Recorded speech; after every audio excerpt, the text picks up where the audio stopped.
Welcome back.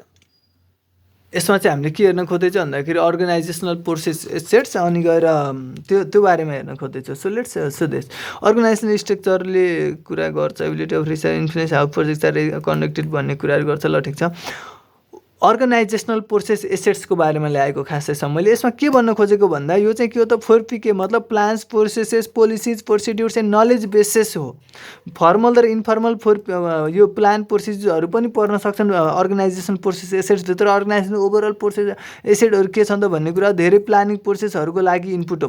यो यो यो ओपिए चाहिँ धेरै प्लानिङ प्रोसेसहरू हामीले भनेका थियो 47 मध्ये 24 वटा चाहिँ के छ त प्लानिङ प्रोसेस छ नि।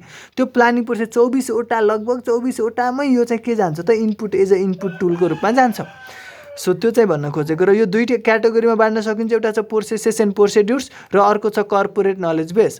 प्रोसेसेस एन्ड प्रोसिड्युर्समा के छ हामीसँग इनिसिएटिङ एन्ड प्लानिङको लागि प्रोजेक्टको स्पेसिफिक निड सेटिस्फाई गर्न अर्गनाइज स्ट्यान्डर्ड के छ, प्रोसेसहरू, प्रोसिड्युर्स, गाइडलाइन्सहरू, क्राइटेरिया के छ भन्ने कुरा भयो। विशेष अर्गनाइजेसन स्ट्यान्डर्डहरू, पोलिसिजहरू, human resource, health, safety policies, product and project life साइकलका कुराहरू, टेम्प्लेट्स, रिस्क रेजिस्टर, WBS, यी कुराहरू पनि के भयो त इनिसिएटिङभित्र पर्यो। अर्को हामीसँग के छ त एक्जिक्युटिङ, मोनिटरिङ एन्ड कन्ट्रोलिङमा के छ हामीसँग चेन्ज कन्ट्रोल प्रोसिड्युर्सहरू कसरी अर्गनाइजेसनको स्ट्यान्डर्डले यो कुराहरू प्लान प्रोसिड्युरहरू मोडिफाई गरिन्छन् र चेन्जहरू एप्रुभ गरिन्छन् भन्ने कुराहरू पनि पर्यो।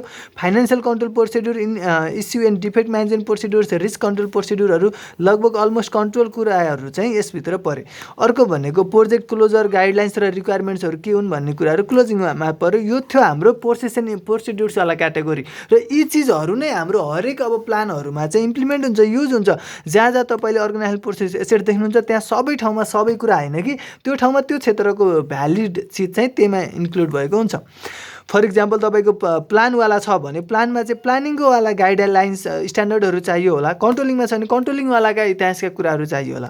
कर्पोरेट नलेज बेस भनेको के हो भन्दा knowledge base for storing and retyping information, configuration management knowledge base, सबै अपडेट स्ट्यान्डर्डहरूको यी सबै प्रोसिड्युर प्लानहरूको स्ट्यान्डर्डहरूको भर्सनहरू र बेसलाइन कन्टेन्ट गरेको हुन्छ। यसमा चाहिँ फाइनेन्सियल नलेज बेस छ, हामीसँग डाटा बेस छ।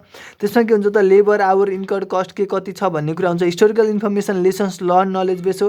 Issued and defect management, issues and defect standards control information भएको हुन्छ। प्रोसेस म्यानेजमेन्ट डाटा बेस छ। प्रोजेक्ट फाइल्स फ्रम प्रिभियस प्रोजेक्ट्सहरू त्यसमा हुन्छन्। ठिक छ, this is all about organisation process asset. Very very important. यो अहिले नै कुरा बुझ्नुपर्छ ताकि हामीले अब हरेक प्रोसेसहरू पढ्दाखेरि चाहिँ मजा आओस्।